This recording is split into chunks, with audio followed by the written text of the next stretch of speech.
দিলা দিলি? আরে বাবা, আমার সামনে কলমটা পড়ে গেছিল, তাই আমি তুলে দিছি। তাতে কি হয়েছে এমন?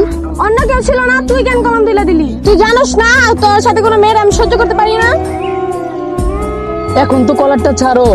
আচ্ছা যাও, আমি কোনো মেয়ের কলম তুলে দিব না। আচ্ছা বাবা, এখন তো কলারটা ছাড়ো। তাহলে আমার মাথা ছুঁয়ে বলো। আরে কি করতেছো এসব? আমি যা বলতেছি তাই আগে বলো। আচ্ছা যাও, আমি আর কোনো মেয়ের কলম তুলে দিব না। কথাটা যেন মাথায় থাকে। চেহারা কি হাল করছো? একটু যত্ন নিতে পারো না? সারাদিন শুধু টই টই করে ঘুরে বেড়াও, নিজের একটু যত্ন নিতে পারো না? আচ্ছা ঠিক আছে।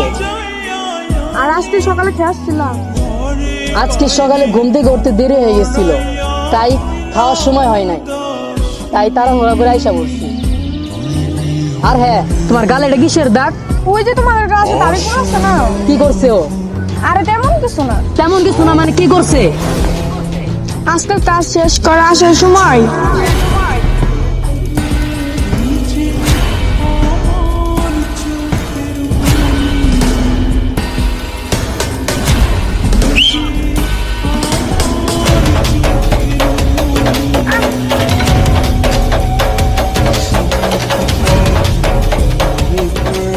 আরে বাসায় যে ধুয়ে দিলে চলে যাবে। আসো কিছুক্ষণ হেঁটে বাসায় চলে যাই। আচ্ছা ঠিক আছে, চলো।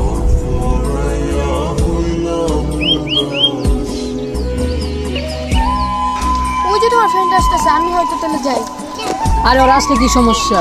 আরে না না না না, তোমার ফ্রেন্ডের সামনে আমার ইলিজি দাও। আচ্ছা তুমি তাইলে বাসায় যে খাই নিও। আচ্ছা যাও, টাটা। কিরে শালা, টিফিনের পর কইছিলি? আরে মিজানুর স্যারের হোমওয়ার্ক করি নাই তো, তাই ভয়ে টিফিনের পর চলে আইছি। আচ্ছা চল বাসার দিকে যাই। চল, আমার অনেক ক্ষুধা লাগছে। তুই ভিতু, তুই এখানে থাক, ওই রকি চল, তোর আয়। বলে রাখতে খবর আছে। আয়। ওই তোরে কুল তারা, কেন কি হয়েছে? তুই কোনার গায়ে কলম দিয়ে দাগ দিছিস কেন? কোনার গালে দাগ দিলে তো কি? তোর এখনো তার লগে কথা কইতেছস কেন?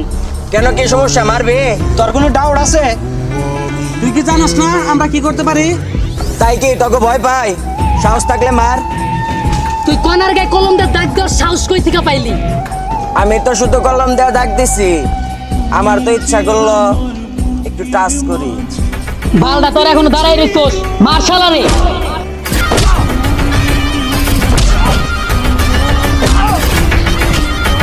তোমরা হচ্ছে আগামী দিনের ভবিষ্যৎ, আর তোমরা রাস্তায় দাঁড়া